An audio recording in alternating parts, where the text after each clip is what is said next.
Hey guys, it's the third week of October. We're out in the woods doing some mushroom hunting. Right now I'm in the coastal range of Oregon.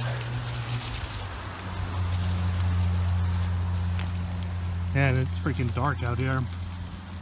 Alright, let's keep going. And here's a couple of flags at the top of this little patch. See what they're all about. Definitely not going to take them, but wow, yeah. And these guys, the thing that really happens is they become like waterlogged. See that? And I'm squeezing all that water out. Kind of crazy.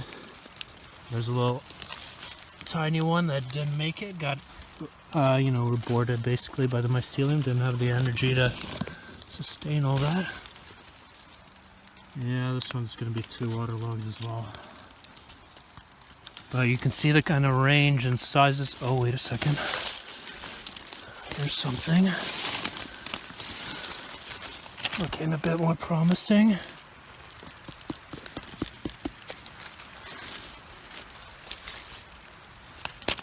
I'll clean my hand off a little bit.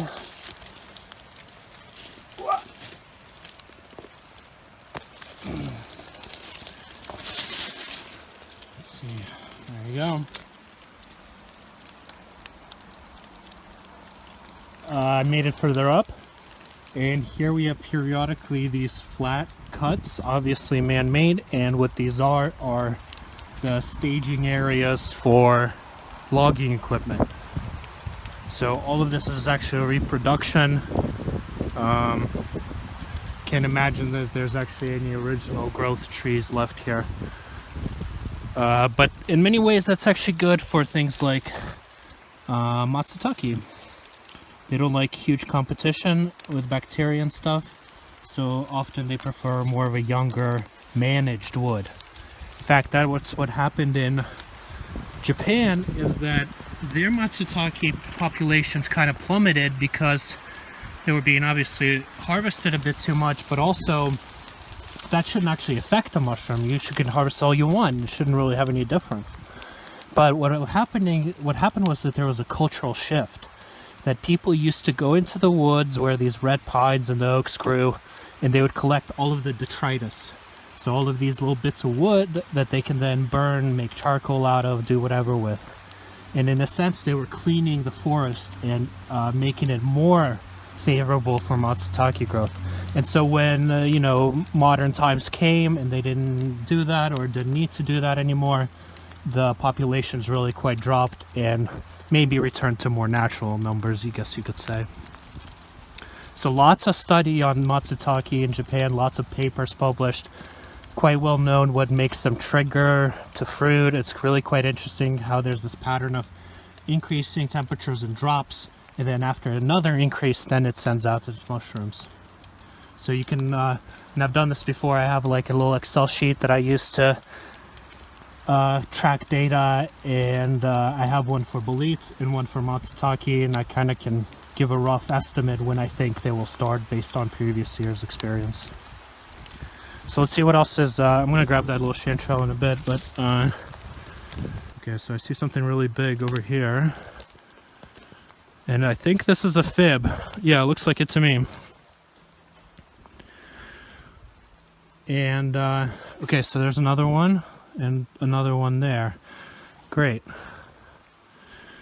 So this is a particularly old one, and you can see the color is kind of faded out, and you could probably still use this, but it's quite wet.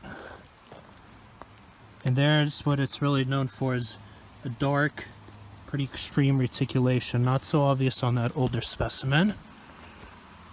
Let's take a look at these two over here. Oh, there's another big one further down. Okay, yeah. I'm guessing these are going to have a bunch of maggots in them, so we'll have to check those. Very difficult to find a really clean bolete. You can see them all going in through there. So a lot of times the stipe will be perfectly fine, but the cap will be wormy. Actually, you know what? That's a queen. That's definitely a queen. I think both of these are queens, but that one is a fib. It can be a bit difficult to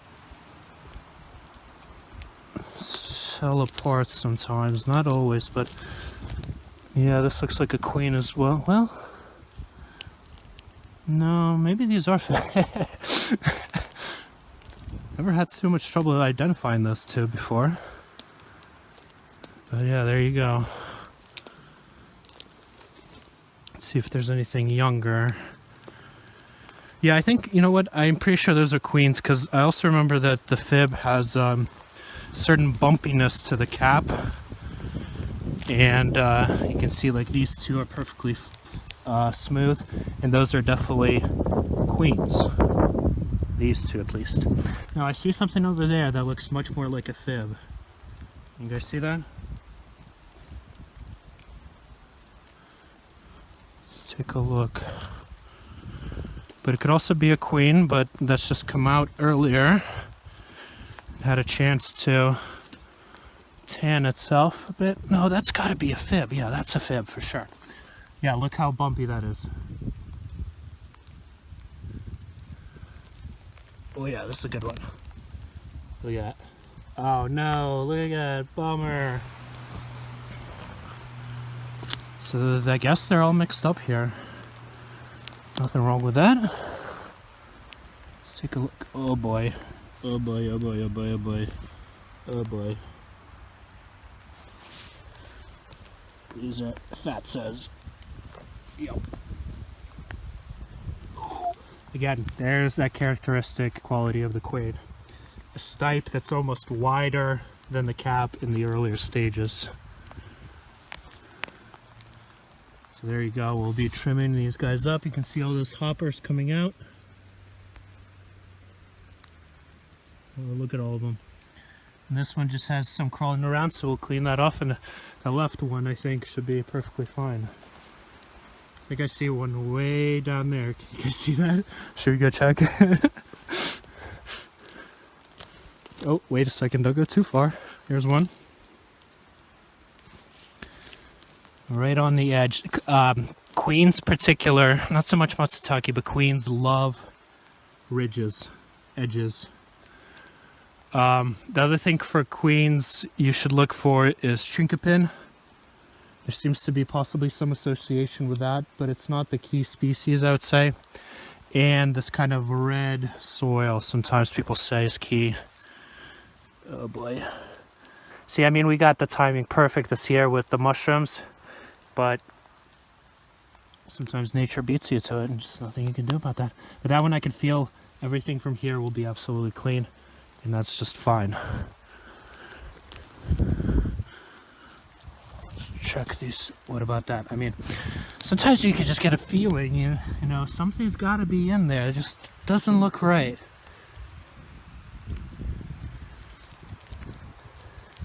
That's how you find them. And these ones that are covered, those are the ones that are most likely to be prime, untouched by bugs, because they just haven't been exposed. Now watch, I'm going to be proven wrong here, having said that. Perfect. Look at that beauty. So dense, like I can feel it. It's just rock solid in there.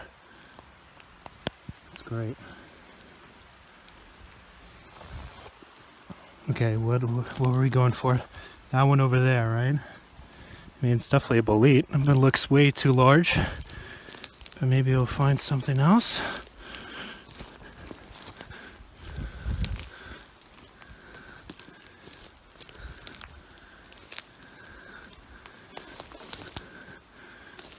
What are you doing over here all by yourself, huh? That's another older fib. Yeah, it looks like it. Oops, and way too squishy to even pull out. So yeah, definitely a good year for these coastal range boletes. And these guys grow in the Cascades, of course, as well. In the coastal range and in the Cascades, there's kind of like the penultimate bolete. Well, maybe not. But there's a Boletus edulis, that's a high elevation one associated with Engelmann spruce, and I have a feeling it has association with the true firs as well.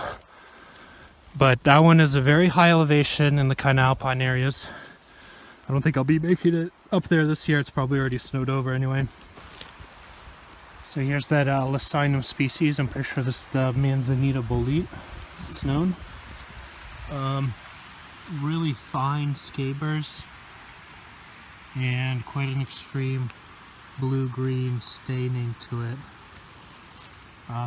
You know, a lot of people consider this a choice or similar mushrooms, but I really don't mess with it. I've tried a bunch of Lycinums and they all pretty much bland to me, and especially if you have boletes or matsutake around, you should all take a chanterelle over this. So alright guys, that's gonna do it. Believe it or not, we've been out here for 45 minutes, 2 people, and we've already completely filled. This thing is way down like crazy.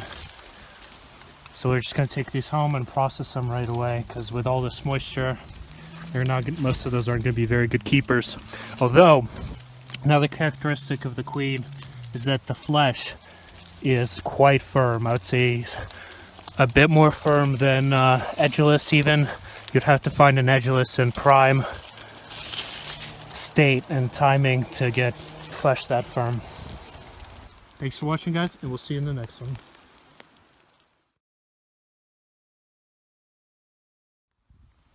Okay, yeah, but you can see the darker brown color. Jesus Christ. Freaking branch just fell over here, scared the shit out of me.